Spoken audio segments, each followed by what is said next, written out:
All right, folks, we're going to go ahead and get started today. Um, Before we begin the program, I would like to first acknowledge that the La Crosse Public Library occupies the ancestral lands of the Ho-Chunk, who have stewarded this land since time immemorial. The city of La Crosse occupies land that was once a prairie that was home to a band of Ho-Chunk. In 1830, President Andrew Jackson signed the Indian Removal Act in an attempt to forcibly and often violently remove indigenous peoples from their ancestral lands located east of the Mississippi River to occupied territory west of the river. Throughout the 1830s and the 1840s, the federal government conducted a series of 6 attempts to forcibly remove local Ho-Chunk by steamboat via the Mississippi River to reservations in Iowa, Minnesota, South Dakota, and finally to Nebraska. The historic steamboat landing where this took place is now Spence Park in downtown La Crosse, which is across the street from the Charmont. However, many of La Crosse's Ho-Chunk found their way back to their homeland here in La Crosse, and eventually the federal and local government moved on to new strategies to eradicate indigenous folks and culture from the newly established United States of America. If you are not in the city of La Crosse, I encourage you to research the indigenous land that your home, community, and place of work all occupy. If you would like help with this research, we have staff at our library who can assist you in the archives and local history department. So my name is Emily. I'm the instructional librarian here at the La Crosse Public Library. I'll be sitting in the back there if you have any questions or any needs.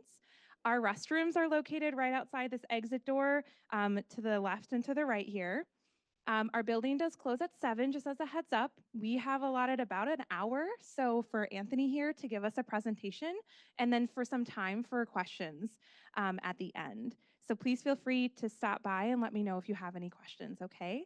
But without further ado, I'll have Anthony come on up here. He's from UWL and is a political science professor. Thank you so much for your time. Thank you, Emily. Very kind of you to have me today. Well, thank you. Thank you.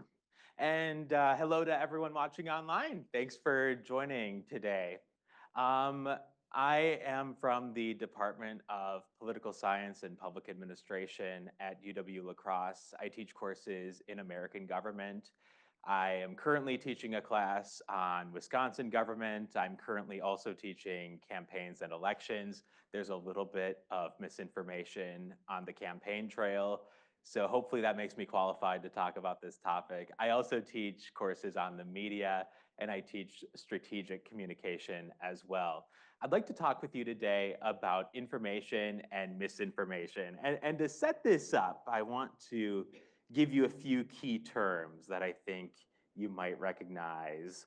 One is from the comedian Stephen Colbert, the late night TV show host.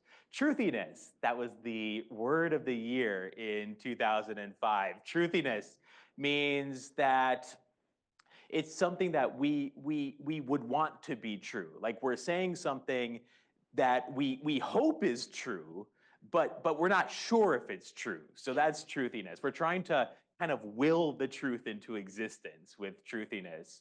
We're not talking about truth. We're talking about something that seems like truth, the truth we want to exist.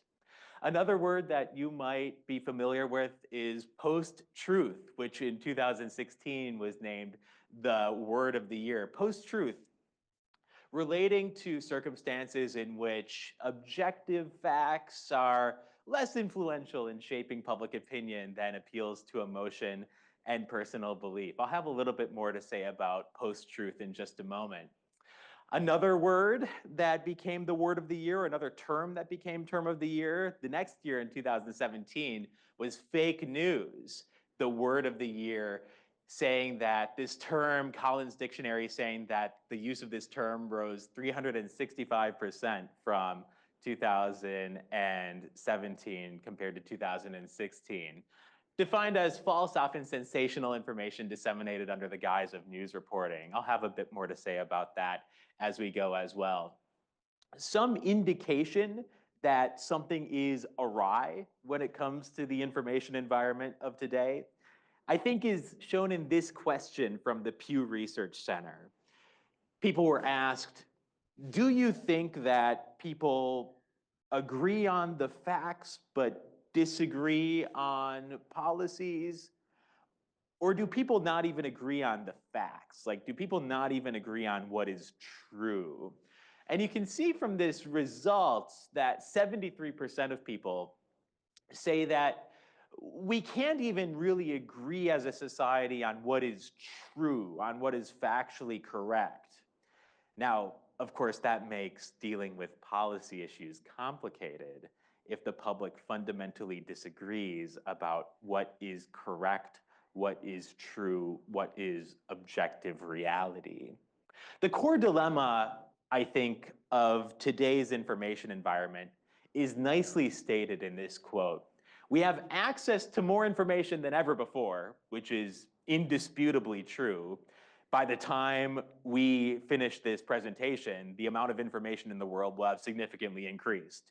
So the information out there has dramatically increased, and it shows no sign of slowing down. It's an exponential growth of information.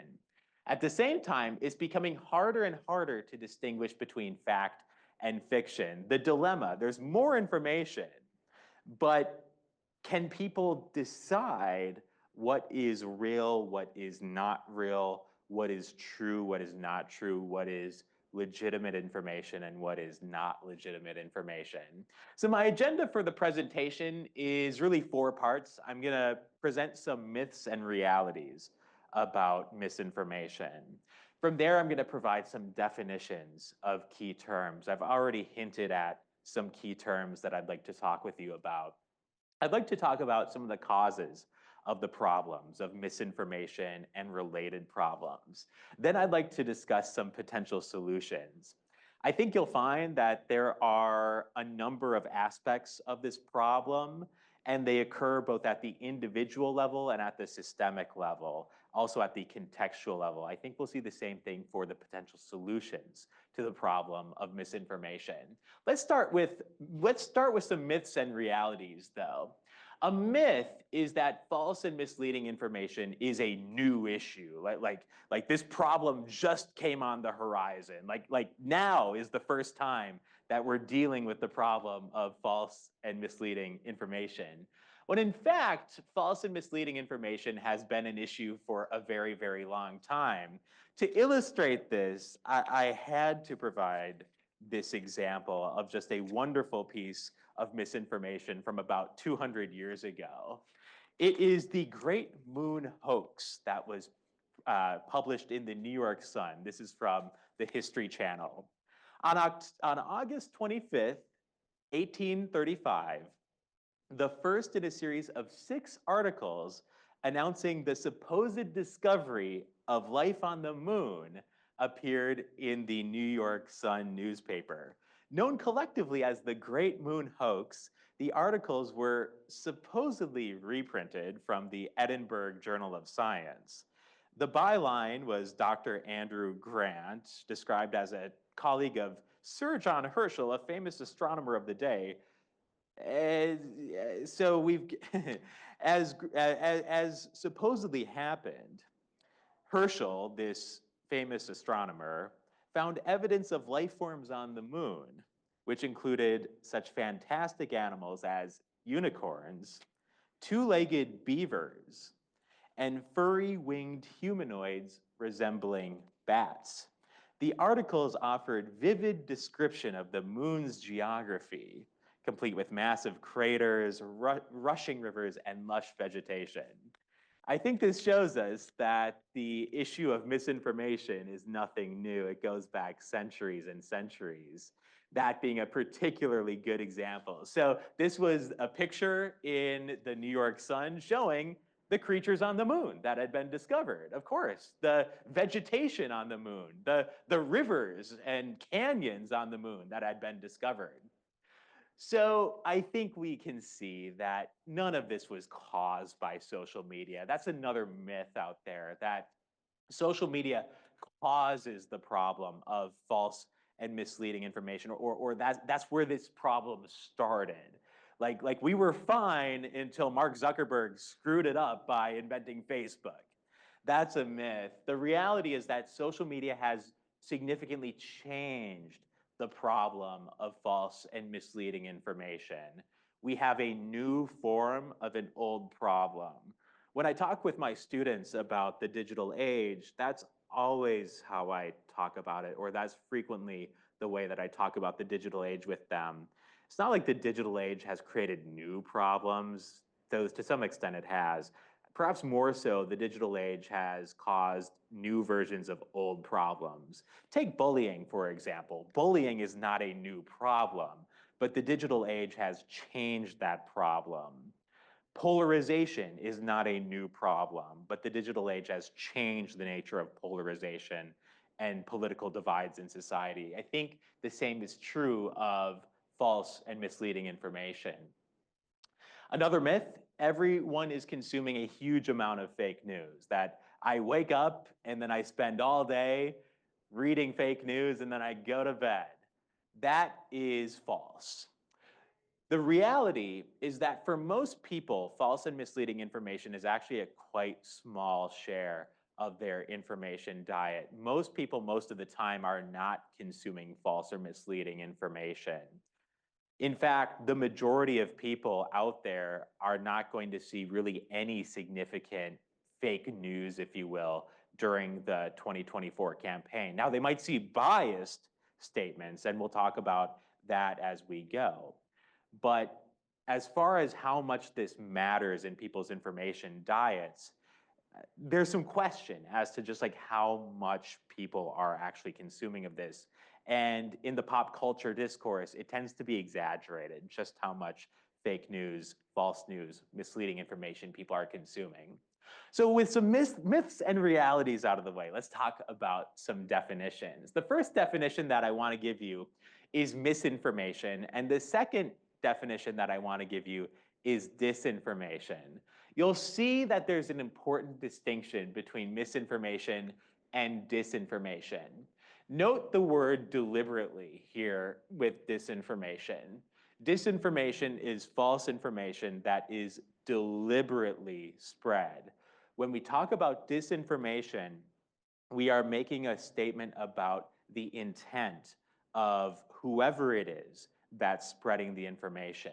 Misinformation is just a generic term for getting the facts wrong. And this could be unintentional. This could be by mistake.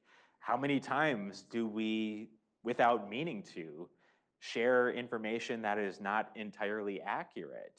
Not because we're bad people or we're trying to trick someone, but because the world's complicated and our memories are imperfect and our ability to accurately convey information is imperfect.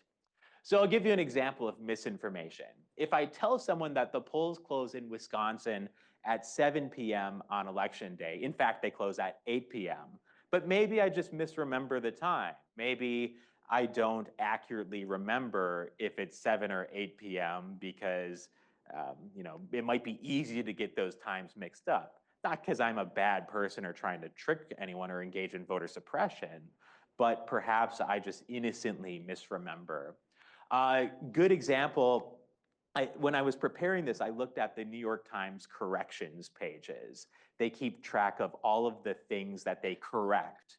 People can email into the New York Times and say, hey, you didn't get this quite right. Hey, this part of this article was a little inaccurate. This is one that I found from today's edition of the New York Times. It said that an article misidentified the amount by which average temperatures in a river increased since the 1980s, or the average temperature increase. They were talking about a certain region, and they said that temperatures rose by 2%. In fact, they meant 2 degrees. That's an innocent mistake, and it was corrected, and they tried to do their best with their code of ethics in journalism to try to set the record straight about just how much the temperatures have risen in this location that was the subject of their article.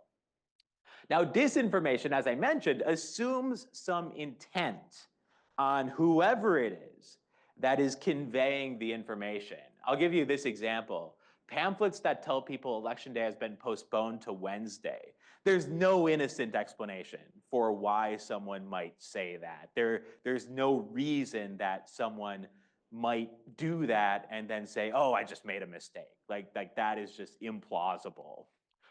Another example, and this is one of my favorite examples of fake news, is Pope endorses Trump. This is an infamous example of fake news from the 2016 presidential campaign. Pope Francis shocks the world, endorses Donald Trump for president, and releases statement. So that brings me to my third definition, fake news. Now, this is a term that gets thrown around a lot in the political discourse today. So I think it's a good example of the importance of being precise when we are offering definitions. So like my quibble with people is that whenever they use the term fake news, they need to tell me exactly what they mean by fake news. And then once we got that definition, then we can kind of go from there. So here's my definition. News sources that, again, purposely spread false information. So we're going to make the assumption of some intent on the part of whoever is spreading the false information. We're going to make some assumptions that their goal is to deceive people, that they're not making honest mistakes, that they're trying to trick people. They may greatly distort legitimate news reports. So maybe the Pope did make some statement about Donald Trump, and that is greatly exaggerated or twisted. And through some series of events, we arrive at Pope endorses Trump as the fake news story. They may also pretend to be legitimate news sources. Now, I think this is the particularly nasty aspect of these fake news sites. This is a kind of a blurry screenshot, but this is that Pope endorses Trump news statement. It says WTOE 5 News, your local news now, and then it has those headers, top stories, community, entertainment, sports, life. That looks like a local news site. It turns out that WTOE is not a news station. That is completely made up. There is no such thing as WTOE 5 News. It was invented by whoever tried to spread this fake news in order to look like a legitimate news source. And so people could understandably be confused about this. This looks like a news website, but it is, in fact, false information. Another good example, Obama signs executive order banning the Pledge of Allegiance in schools nationwide. Another example of fake news. Now, people might say, well, ABC News, that's a legitimate news source, but they're using a knockoff of the ABC News logo here. I can understand why someone might be fooled by this because people are familiar with the brand ABC News, and they may look at this website and not think carefully about if this is, in fact, the ABC news source that we're all familiar with. Again, note that this seems to mimic the format of a news website. Another example, again, looks like a news website, has that general format. Pennsylvania election results show a statistically impossible pattern. Looks like a news website, but it is a fake story. It is untrue that the election results showed a statistically impossible pattern. Finally, my fourth definition for you is conspiracy theories. So conspiracy theories are efforts to explain the causes of something that happened. There's something that happened, and with a conspiracy theory, the reason that something happened is there was a secret plot. Like powerful people were doing something in the shadows, doing something in secret, and that caused fill in the blank to happen. Now, what makes conspiracy theories interesting is that the powerful actors are trying to conceal their role according to the conspiracy theory. Like the powerful actors don't want you to know what they were up to. So that's how I define a conspiracy theory. I'll give you an example. When the radio talk show host Alex Jones said that no one died in the Sandy Hook Elementary School mass shooting, he claimed that this was an inside job to generate support for new gun laws. That it was kind of like so that there were actors involved and that the whole thing was just a trick to try to shape public opinion and to shape the actions of the government. A good example of a conspiracy theory. Now, political science research shows two things when it comes to conspiracy theories. The first thing it shows is that a small number of people believe a lot of conspiracy theories. The best predictor of if you believe a conspiracy theory is if you believe another conspiracy theory. So there is a small group of people out there who are really into conspiracy theories and really believe a lot of them. At the same time, most people believe at least a couple. Most people believe at least one. There was a political scientist who gave people a list of 10 conspiracy theories and asked people, how many of these do you buy into? And most people said one, two, three, maybe 3 out of 10. A small number of people said, I believe them all. Like, I believe all of these on the list. So that's what we find with conspiracy theories. A good example of like a conspiracy theory that lots of people believe is that Oswald did not act alone in the Kennedy assassination. So we've got here 4 different polls that show majority support for the belief that there were others involved in killing JFK. A good example of a conspiracy theory that enjoys general support, general belief from the public. Similarly, political science research shows that when it comes to false and misleading information, lots of people consume a little. A lot of people consume false information here and there. Lots of people consume misleading information here and there. At the same time, much like with conspiracy theories, there are a few people out there who consume a lot of false and misleading information. So we can draw a parallel between conspiracy theories and false and misleading information that way. I think it gives us a sense of the scope of the problem, that it's not like 100% of the public is drowning in false and misleading information, but most people are exposed to this at some point or another. Okay, so with these definitions, those 4 definitions, misinformation, disinformation, fake news, and conspiracy theories, we're not talking about bias. So if I write an opinion article, that would not be covered under these definitions of misleading information. Maybe I'm just providing my opinion. Nor are we talking about satire, so like The Onion or another satirical source. Those would not be covered under these definitions either. However, people can still be misled by biased statements or satire.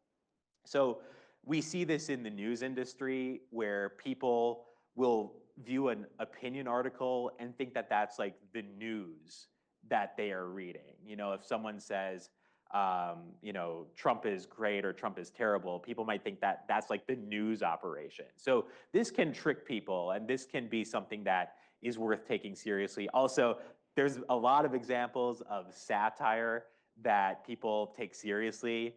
When I was looking at PolitiFact, a fact-checking website, to prepare for this, I saw fact check after fact check after fact check say, don't take this seriously. This is a satire website. This is not real.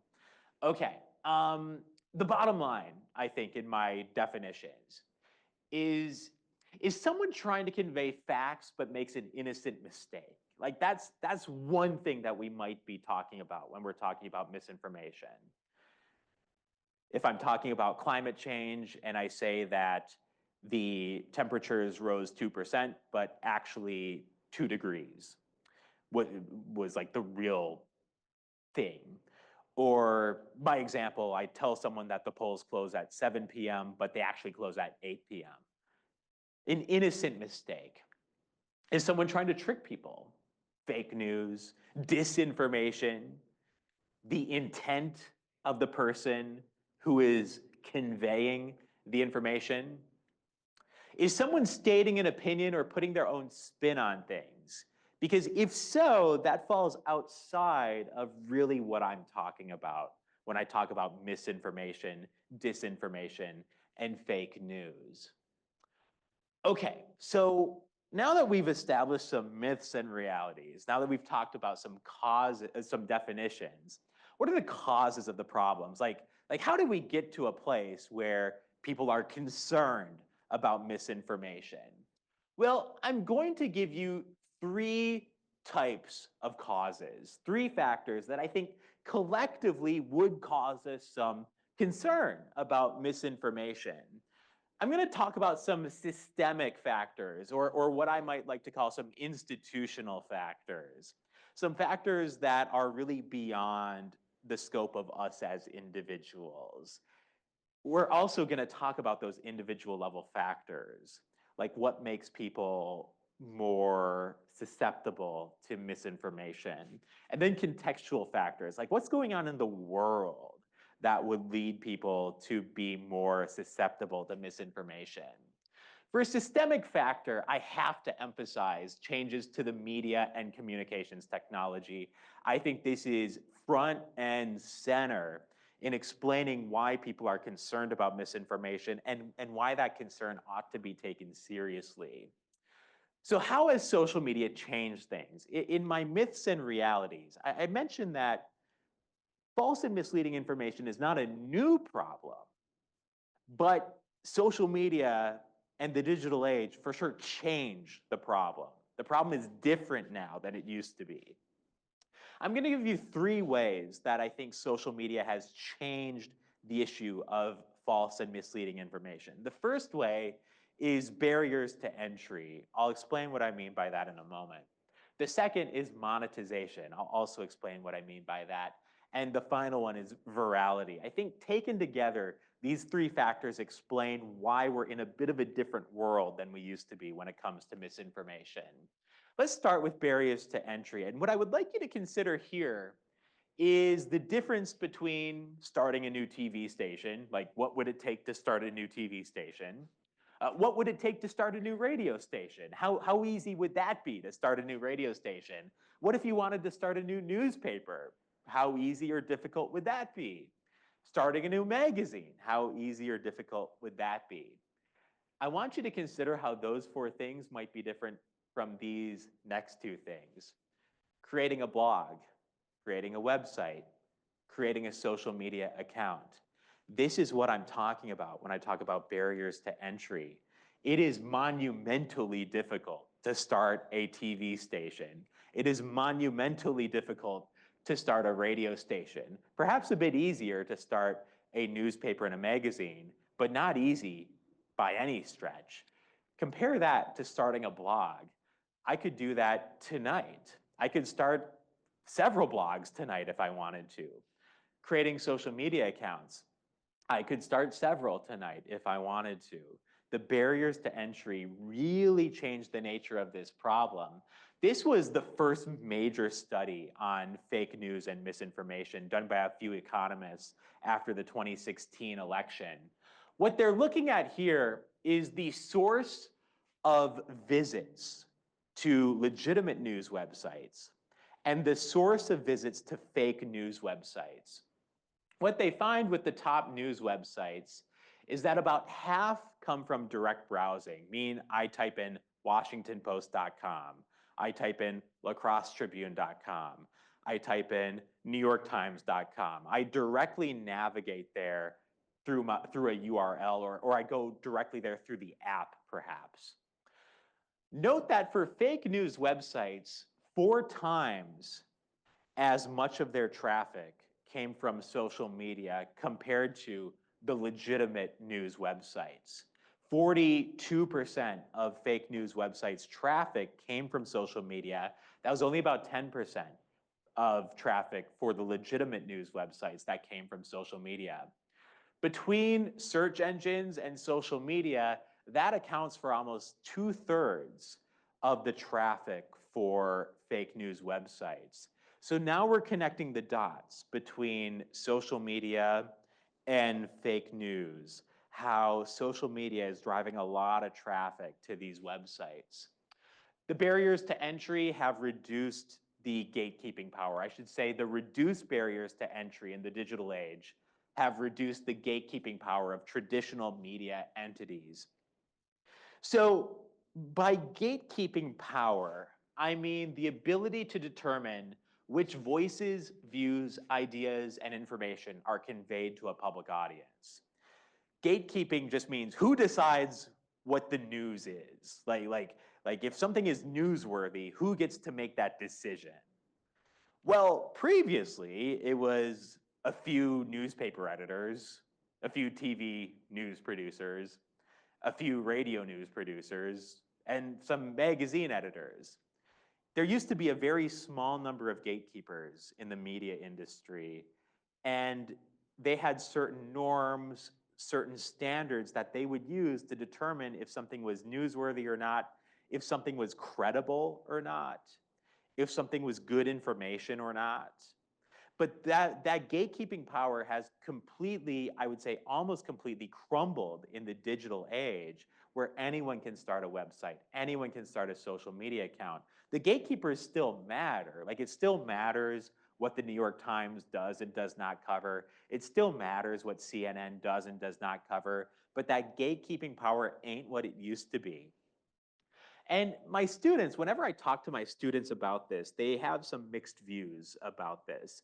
A lot of them think it's good that the gatekeeping power of the mainstream media has declined, because they think that that could allow for more views, it could allow for different stories, different perspectives than might have been conveyed before. At the same time, the journalistic standards for someone with a blog versus the Wall Street Journal are quite different.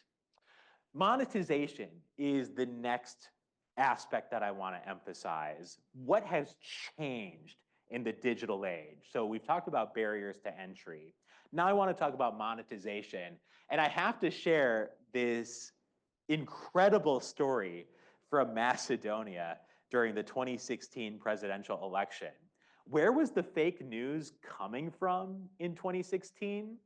A lot of it came from one village in Macedonia, and I'm not making that up.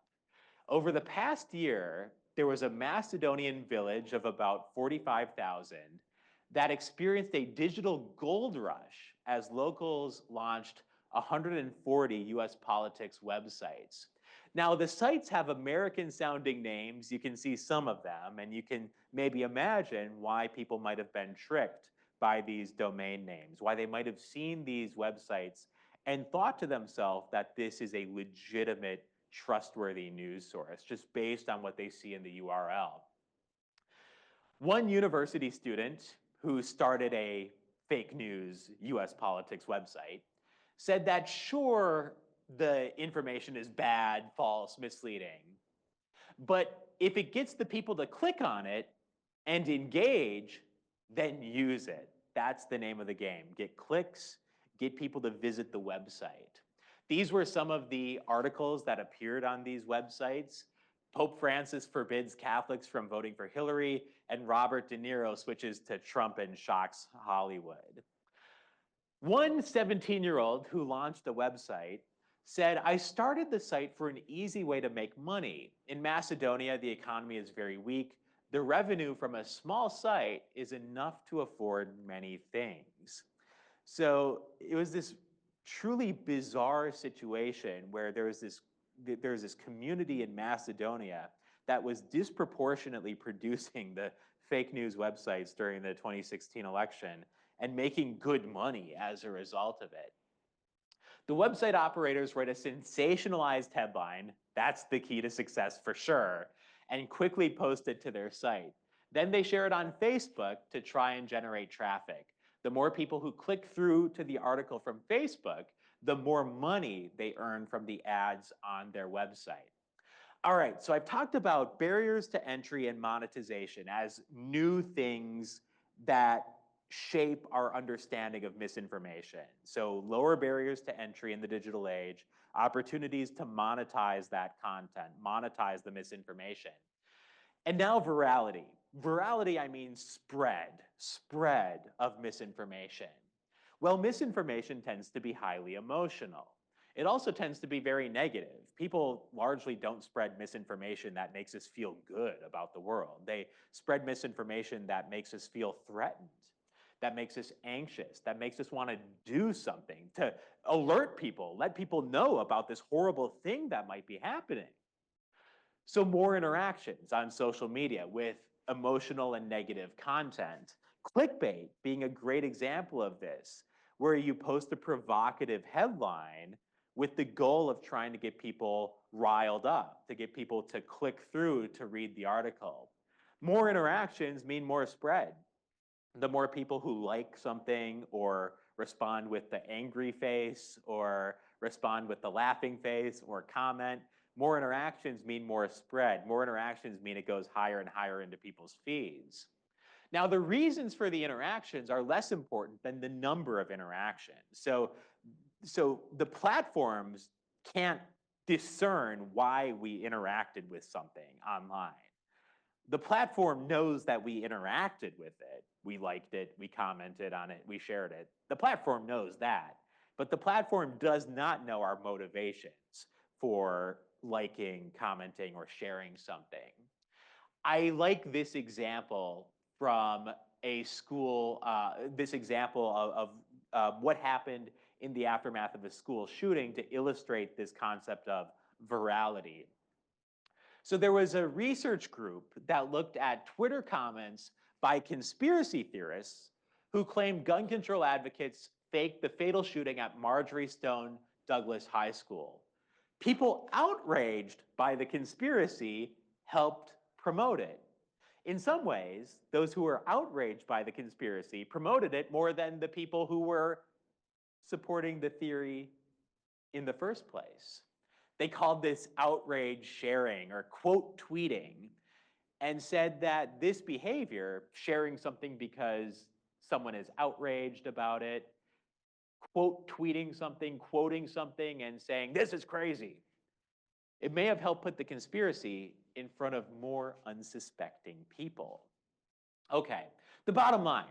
The structure of online platforms can facilitate the spread of misinformation. The structure, the barriers to entry, the opportunities for monetization, the structure in terms of why things spread and how they spread, that concept of virality that I talked about. Now, platforms have often been reactive rather than proactive in dealing with these problems. In particular, Facebook has been a bit notorious for reacting to bad situations as opposed to developing strategies for avoiding bad situations in the future. Facebook and other platforms have been a step or two behind the bad actors and have been trying to catch up, while the bad actors here are devising new strategies to then get around the safeguards that the platforms have implemented. The growth in the number of social media platforms makes all of this more complicated, where now there's a lot more competition in the social media space than there used to be. The culprit in kind of the early period of this surge in misinformation, like the culprit, let's just be honest, was Facebook. Like Facebook was clearly the problem, like, 8, 9, 10 years ago, in terms of like where the traffic for the fake news websites was coming from, how it was spreading. Facebook was absolutely the culprit. But now with more sources out there, it's more complicated. Can one platform be the culprit?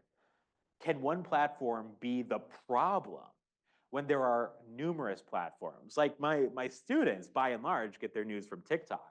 So there's a lot of responsibility riding on the shoulders of TikTok to try to maintain a quality information environment. Okay, does AI make all of this worse? Well, yeah, it does. Experts surveyed by the Pew Research Center expressed concern that basic facts will be drowned out in a sea of entertaining distractions, bald-faced lies, and targeted manipulation. It's that manipulation that is particularly concerning when it comes to AI. The potential for AI images to be manipulated, people's voice being mimicked with AI, videos being created that look real with AI. It's all very concerning. The experts that the Pew Research Center surveyed worried that people's cognitive skills will decline, that reality itself is under siege, that these digital tools will create deceptive or alternate realities, that people will kind of wonder, like, well, that maybe people will give up on trying to figure out like what is true and what is not, that people's critical thinking muscles will not be used. Here's an example that is hot off the press as an AI image that has gone viral online. This is supposedly an image from Hurricane Helene, where there's a girl holding a puppy, and this is not real, but it has gone viral to try to illustrate something about the response to the hurricane.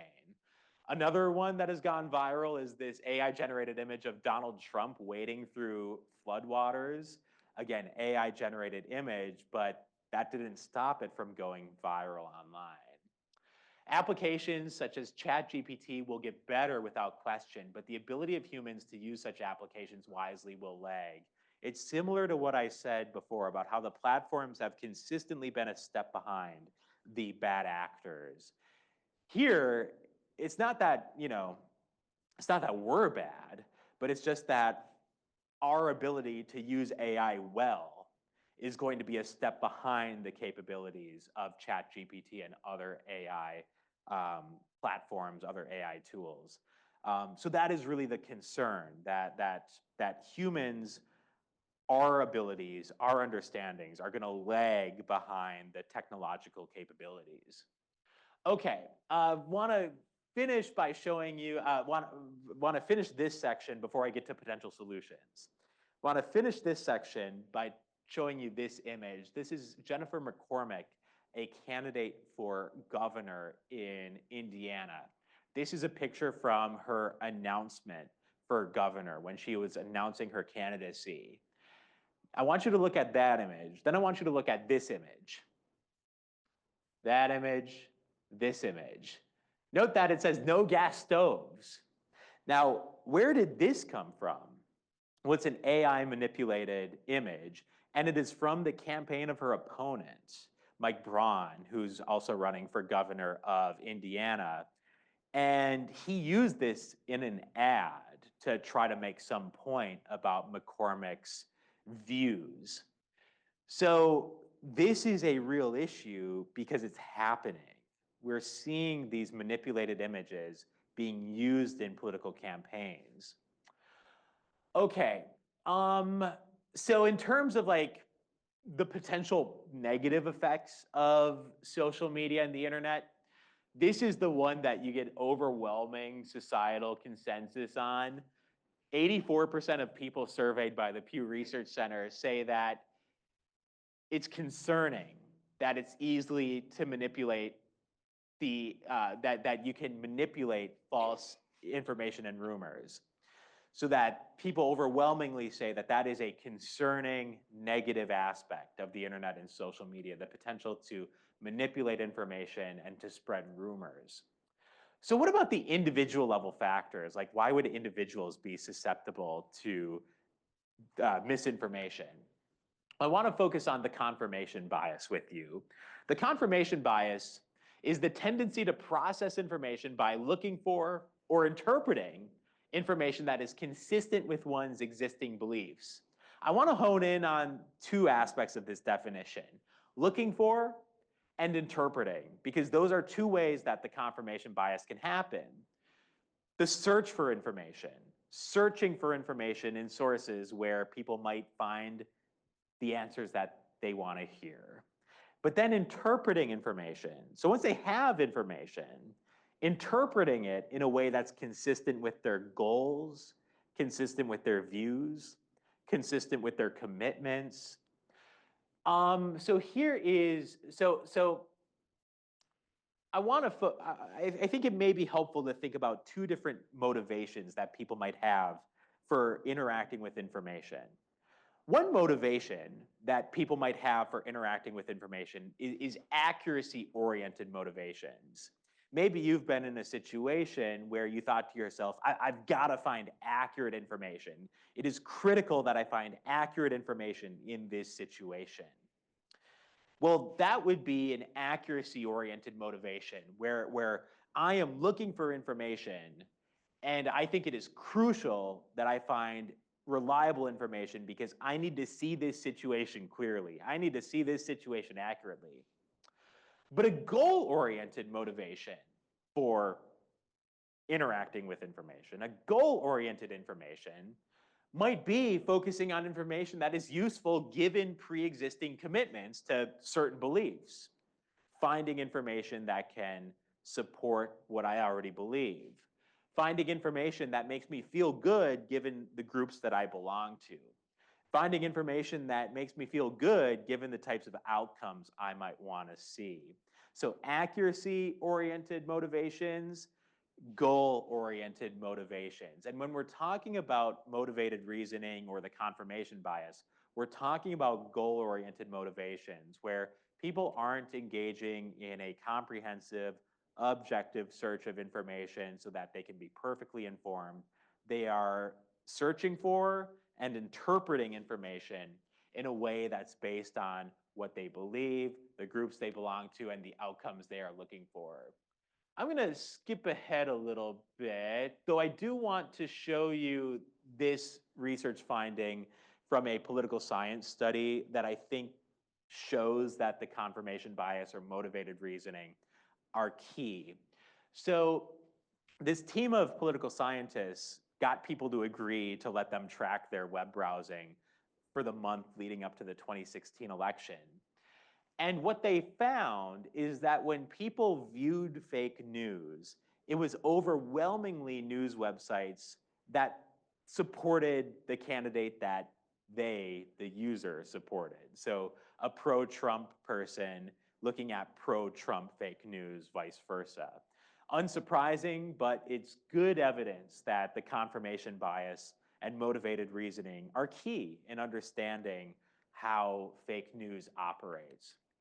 Okay, I also want to point out this, that the sharing of fake news, this other study found, was driven mainly by how negatively someone felt towards the opposing political party. So what they did was they looked at people's behavior online, and then they asked them some questions, like, how do you feel about the other political party? And looking at the relationship between those things, it was clear that negativity towards the opposing party was crucial in how often people shared fake news, how often they shared misleading information. That leads me to my contextual factors. Like, what is going out there in the world that might make this misinformation problem worse? And here I want to focus on this graph because I think this graph is pretty revealing. This is a graph of the number of people who view the other party very unfavorably. So here we're looking at the percentage of Republicans who view the Democratic Party very unfavorably. We can see that in 1994, 21% said that they have a very unfavorable view of the Democratic Party. That's tripled when we go from 1994 to 2022. A tripling of the number of people in the Republican Party who view the Democratic Party very unfavorably.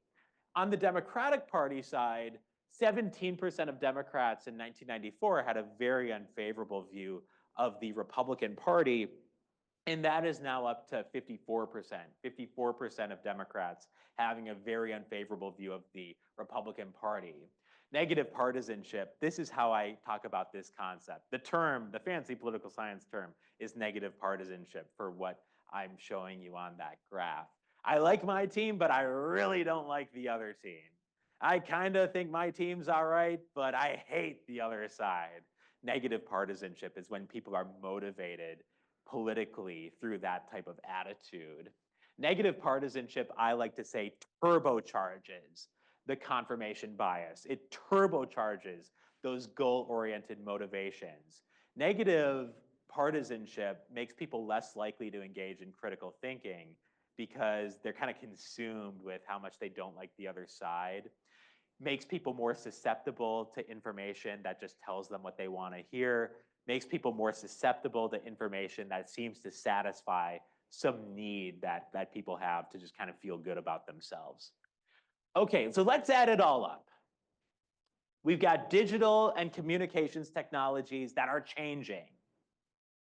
We've got cognitive biases, the confirmation bias, and we've got a highly polarized and divided society.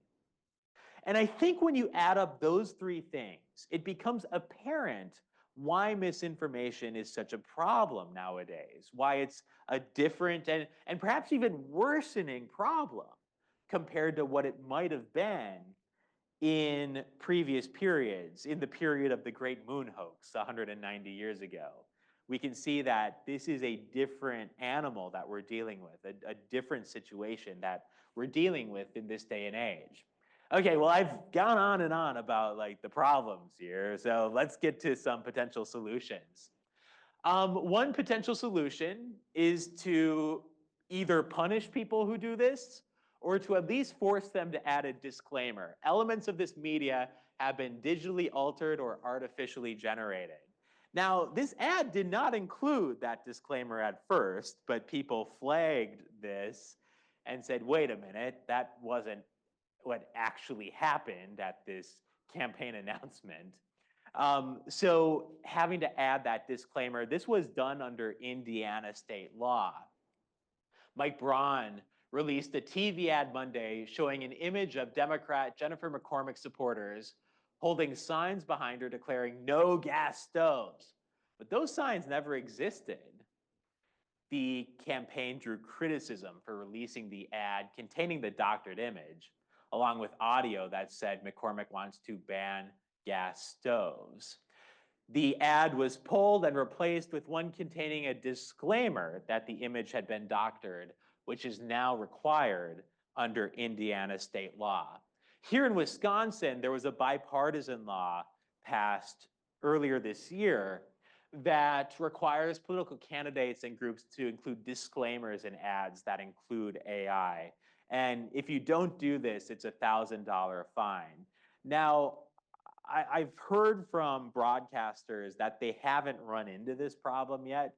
An obvious problem is that you would have to spot that. You'd have to spot the use of AI. You'd have to spot the doctored image, and then you'd have to try to get the money out.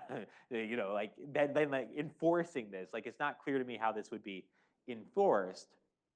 And what responsibilities are on the broadcasters? Like, do the broadcasters have to screen the ads? Do they have to determine if the ads do contain doctored images? I think my point is that we're in the very early stages of regulating the use of AI in political campaigns. And this is an early test of how things might go, that public pressure caused the addition of the disclaimer. Of course, then we might ask, well, is this disclaimer helpful to the public? Like, is this, a good thing? Does this help the public think critically about this image? These are the early days of these questions. And as I've noted previously, the platforms have been reactive in dealing with these problems. The social platforms have been reactive. Humans are reactive with AI. We as humans are steps behind where AI technology is in terms of our understanding of how to use it well. And the government is behind here. Like this is a very reactive thing to do to try to curb the use of AI in campaign ads. Okay, so what about this? Like, could the platforms do something like this? Like false information checked by independent fact checkers, false information disputed by multiple independent fact checkers. Like would those be good things to put on a post that has been disputed on social media? Well, the answer is yes, according to an article published in a political science journal. Rated false or disputed tags, attaching those to misinformation, it did reduce the perceived accuracy of fake news articles. That did sink in with people. When people saw this, they believed it, or they believed that whatever they're looking at wasn't real.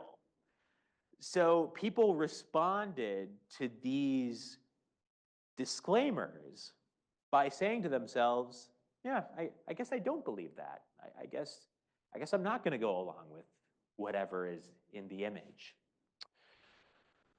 A general warning provided to people, be aware of false information, Reduce people's belief in the accuracy of all the content they viewed. So again, the question is, like, which types of warnings can we give people that are going to work here?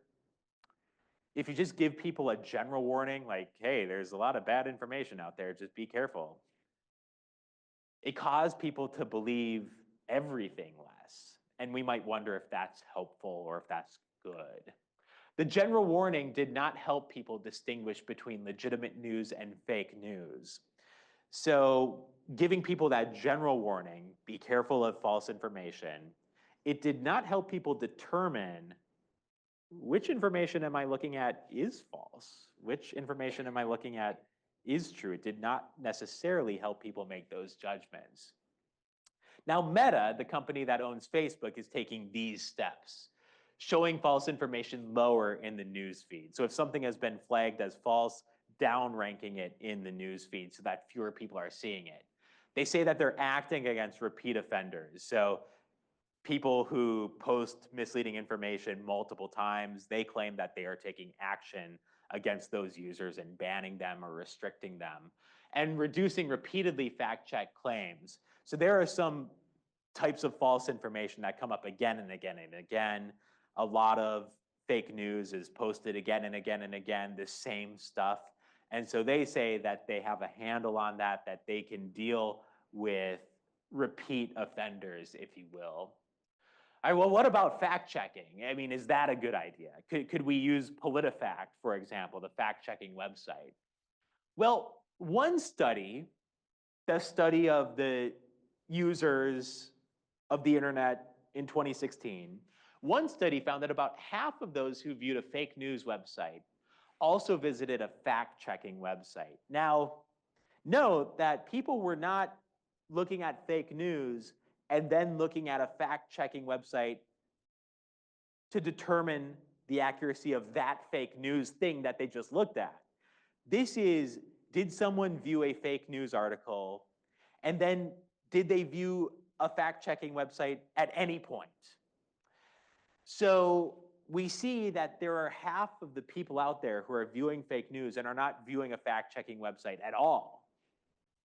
Moreover, those who visited a fake news website were less likely to have a positive view of fact checking. So someone who views a fake news website is less likely than people who are not viewing fake news websites to think positively of websites like PolitiFact.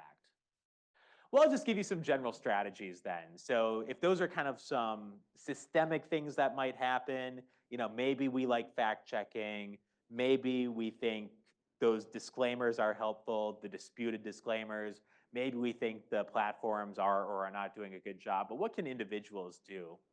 Well, consider the source, I think is really important. So the website, the mission, its contact info, those things should not be secrets, like the mission statement of a news organization, how you can contact a news organization, those things should not be secret.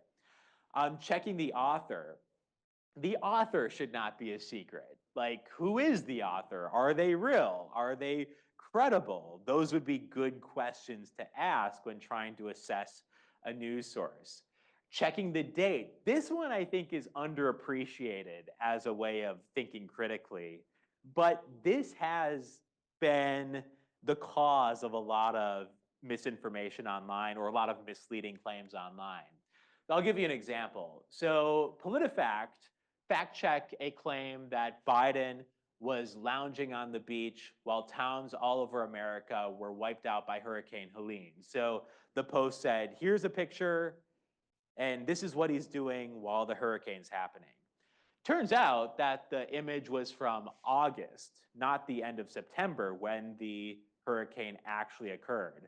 So Biden was on a beach at some point, and people took a picture of him at some point, but it was very misleading to say that that's what he was doing during the hurricane because that was an image from a month prior.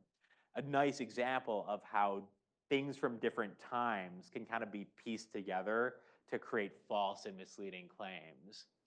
Clickbait, headlines can be outrageous in an effort to get clicks. What's the whole story? My friends in journalism complain constantly about people who comment on their stories and the people who comment have clearly only read the headline. They have not read the article, and their comment maybe reveals the fact that they have only read the headline and not read the whole article.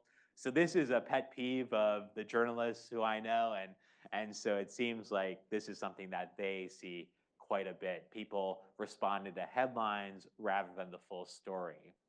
What are the supporting sources? Like what is the evidence made to support a claim? It's a key question to answer. Like if there's a claim being made, what is the basis for that claim? Is there like a study that is cited? Is there an expert that is cited? Where is this claim coming from? Is it a joke? PolitiFact seems to have dozens and dozens and dozens of fact checks that are from satirical sources saying, no, no, no, don't take this seriously. This is satire. We've talked about how people's biases can really affect what they believe, and it can affect their search for information, checking their biases. And finally, because this is a library, we'd have to give a shout out to librarians asking experts or consulting a fact-checking website. Even if fact-checking websites are not perfect, even if people who view fake news websites aren't going right over to fact-checking websites to ask if that was legitimate news or not that they just saw, fact-checking, I think, plays a very important service. I think it is very worthwhile. As a diverse democracy with a free exchange of ideas, I think fact-checking is absolutely essential. So ideally, people can make good use of those fact-checking websites, again, even if those are not the be-all, end-all in trying to combat misinformation. With that, I'll stop and I'll open it up for discussion or take any questions that you might have. And thank you so much for the opportunity to talk with you today. Looks like Emily has a mic back there. Yeah, I'm going to ask people to speak into the mic just so that it records over on the screen, okay? First of all, I'm disappointed that only 6 people were interested enough in this to show up tonight. And secondly, we have people, including some political candidates, who claim that lies are protected by the First Amendment. What is your comment on that? They are protected by the First Amendment. The hope is that people who lie can be corrected. But it is true though that lies would be protected by the First Amendment. Now, what I always tell my students about this is that just because something is protected by the First Amendment doesn't mean that it's protected from criticism. So what we talk about in my classes is that if you hold a sign on campus that offends people, it's probably allowed. Like, you can probably do that. But someone could organize a counter protest. Someone could take your picture, post it on social media and say, hey, look at this idiot. So people can do that. They can counter speech with speech of their own, but that is correct. If someone just is lying, then they would be allowed to do that under the First Amendment. Yeah, it's an important issue. You know, and now this gets a little thorny when we're talking about, you know, political advertising, because then broadcasters have some tough decisions to make, right? Like what are the standards of the television company? What are they willing to air and what are they not willing to air? So that does become a very interesting conversation. You said that Wisconsin has passed a law on, but has it done any good? And what outcome can we see from that law? Yeah. We have seen states move in this direction where they are trying to fine people who use AI in political ads without disclosing it, maybe requiring those disclosures, as we saw with that ad in the Indiana campaign for governor. It is So in Wisconsin, I'm not aware of anyone who's had to like pay the fine. I'm not aware of any allegations that someone has violated that law. I'm skeptical about how helpful it's going to be. And the thing with these sorts of regulations is that they try to deal with problems that have already happened. Like when the government is making these sorts of regulations, the government is rarely going to do a good job of anticipating what's going to happen and heading off potential problems.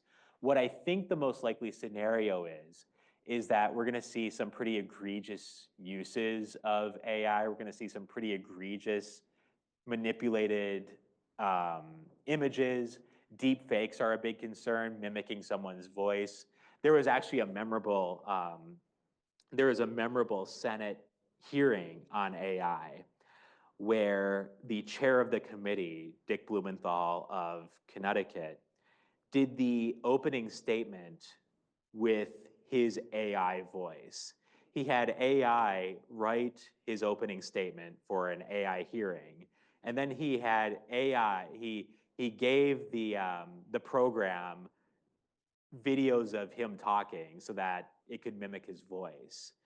And so the opening statement was Dick Blumenthal, the AI Dick Blumenthal, the AI voice of Dick Blumenthal. Yeah. But all of that is to say that, like, I don't think we have scratched the surface of the types of problems we're going to see in political campaigns. And so I very much expect that these regulations are going to evolve over time. Yeah. My other question then is, how do we get in front of it? How do we make laws? Like, how do we get a committee together that knows how we should be doing things? And Yeah, to their credit, the Wisconsin State Legislature had a special committee on AI. I think it was very needed. The good news is that I do see opportunities for bipartisanship on the issue of AI. And that is pretty rare in this day and age, to see an issue area where there's pretty clear opportunities for bipartisanship. To me, it's not at all obvious, like, what is the Republican view of AI in campaigns? What is the Democratic view of AI in campaigns? Because it's not clear, there are real opportunities for bipartisanship. And also, because the candidates are worried that they're going to be a victim of this, there are opportunities for bipartisanship. The Indiana measure that requires disclosure was passed by a Republican-controlled legislature and signed into law by a Republican governor.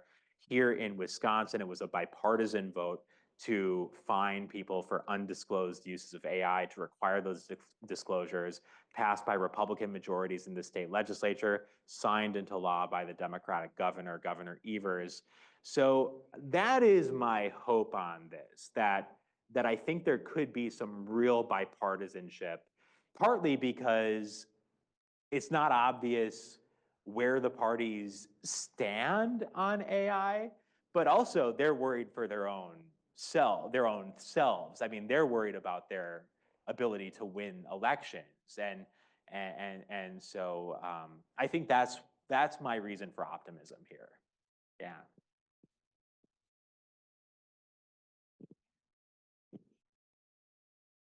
I saw on a television news program, I can't remember which one, but in Finland, children are learning information literacy in the second, third, fourth grade. They start with that. What do you think is the status in the United States school system with teaching information literacy when we have so many supposedly educated people who will fall for almost anything?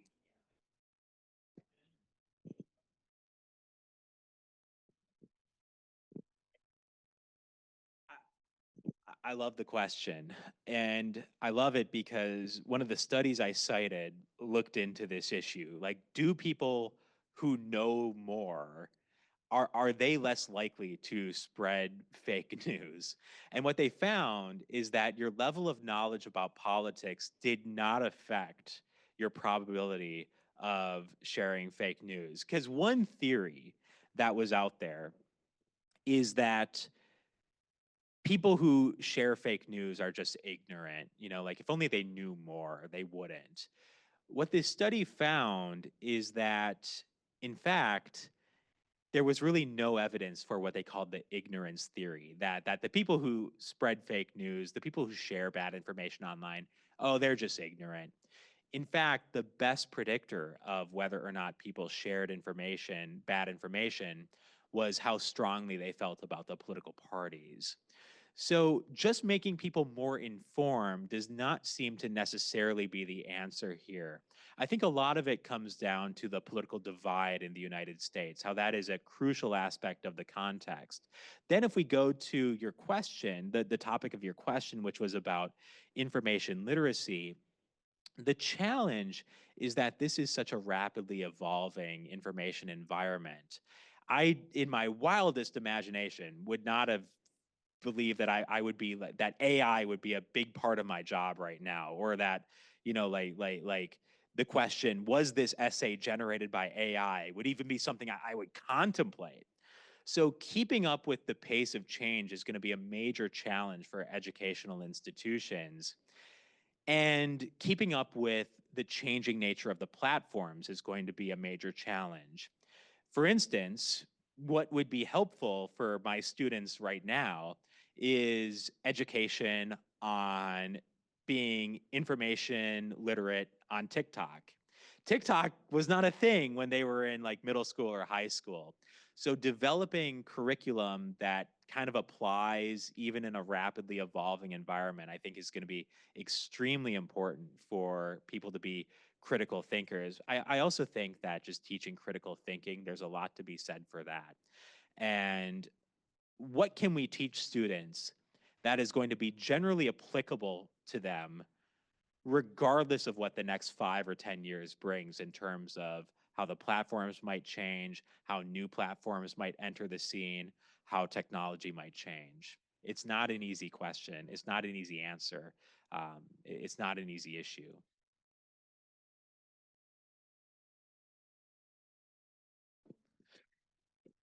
Yeah, interesting, right? Because and that is it's an interesting point. Like how young do we need to start in teaching people the ways of being like competent when it comes to this? It seems like a real unresolved issue right now in American society. As I talked about, my overall critique of how everything I talked about has been handled is that it's been handled in a highly reactive way. And I think, to me, the big question is, how can we get out ahead of some of these changes? How can we get out ahead of some of the implications of AI? Some of the companies are trying. Some of the companies seem more serious than others about this. Some of the platforms are trying. Some of the platforms seem more serious than others. To what extent do we want to trust the platforms on this? To what extent do we want to trust OpenAI or Google on this? To what extent is it going to take a bit of a different effort? To me, it just seems like American society is in real reactive mode on all of this, and has not really developed a strategy for getting out in front of some of these significant challenges. Yes, yes, yes. Yeah, like anyone can start a podcast, right? Like, anyone can start a podcast who has a decent microphone and a decent internet connection. Yeah, absolutely. And I think it may have been the case that previous generations of Americans were taught media and information literacy for a time when the 5 o'clock news or the 6 o'clock news was a major source of information, or Time Magazine or the Milwaukee Journal Sentinel was like the key source of information.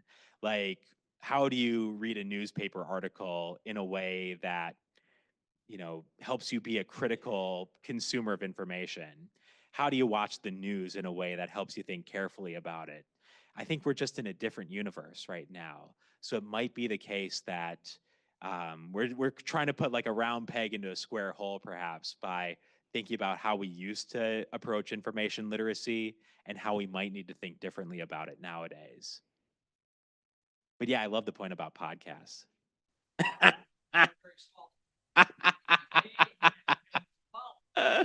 Yes. Absolutely, absolutely. That's the type of behavior that the algorithm rewards. Like whoever's the most provocative, whoever, I mentioned negativity and emotion as the two key ingredients to something that goes viral. So, yeah, and we know a little bit about these algorithms. We have a general sense of like what they reward and what they don't. But there also is a certain black box element to them. Like we don't know. I mean, one criticism of TikTok has been that they're not transparent enough about the algorithm, and that has led to some concerns about the implications for like national security, implications for propaganda, and for implications for the information that young people are getting nowadays. But yeah, like the type of behavior that the algorithm rewards, absolutely.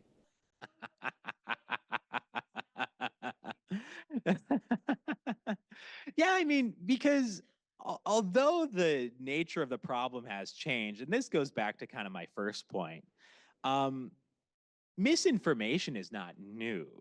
The nature of the problem has changed. So I think what we need to have a conversation about as a society is, to what extent do we take tried and true lessons on critical thinking and plop them into today's world? And to what extent do we need to adjust our approach? Now, I'm very much a believer that we don't need to reinvent the wheel when it comes to teaching critical thinking, with the caveat that the ways that we might use our critical thinking skills, although those skills might be timeless skills, we might have to apply those skills in new ways. I think that's my take on that. That I don't think we need to start from scratch in teaching critical thinking, but I do think that we might need to ask people to apply those skills in new ways. Thank you. Thank you so much. Appreciate it. Thank you, online audience. Appreciate it.